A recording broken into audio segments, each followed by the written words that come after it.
There's a lot of mythology around Sarah Winchester. You can understand it in her lifetime. There was a legend and mythology that grew around her, grew around the creation of this house. She married William Wirt Winchester, and who was part of the Winchester family and the Winchester Rifle Company. She lost William and her only child, Annie. And she sort of spent a big chunk of her life in mourning.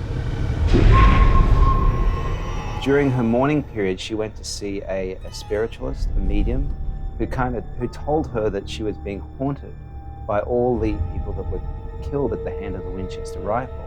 So she, upon the medium's instruction, moved from New Haven, Connecticut to San Jose, California, where she purchased what was then, I think, like a 8-room farmhouse.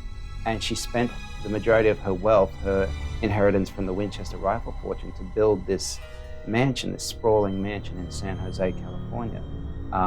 And she sort of built this house to kind of communicate with the spirits that died at the hand of the rifle. Sarah Winchester always felt like a woman out of time. She's private, she's always in her house. So you can understand a mythology starts building up about her, even in her own lifetime. Espero que todo haya sido de su agrado hasta el momento. No puedo criticar la hospitalidad. Es una casa especial, ¿no es así? Sinceramente le diré que lo es, señora. Sarah Winchester was a pioneer when it came to technology at the time. She invented an intercom system that was a series of pipes that traveled through the house to communicate from one room to the next.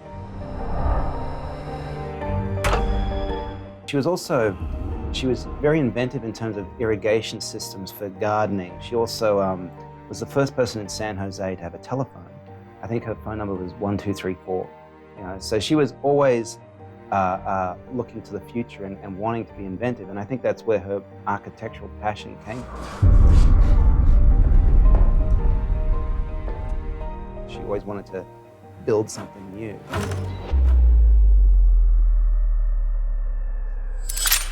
Sarah Winchester was looking at trying to branch out and do other things, like she was building roller skates and all kinds of tools, and this really did happen. So she was looking at alternative products for the company. Haga su evaluación, doctor. Diga lo que crea que es la verdad sobre Sarah Winchester. ¿Y si eso significa perder el control de su empresa? Oh, hay cosas peores que perder en este mundo, doctor. The interesting thing about Helen Mirren is Helen has never done a haunted house or a horror movie before. I think the reason she was interested in the project was, I think she likes haunted house scary movies, but I think she was really fascinated by the woman, Sarah Winchester. She was fascinated that she had such an inventive mind and was such a progressive thinker, and I think Helen could really relate to her. And I think that's what she was attracted to more than anything, was Sarah Winchester, the woman.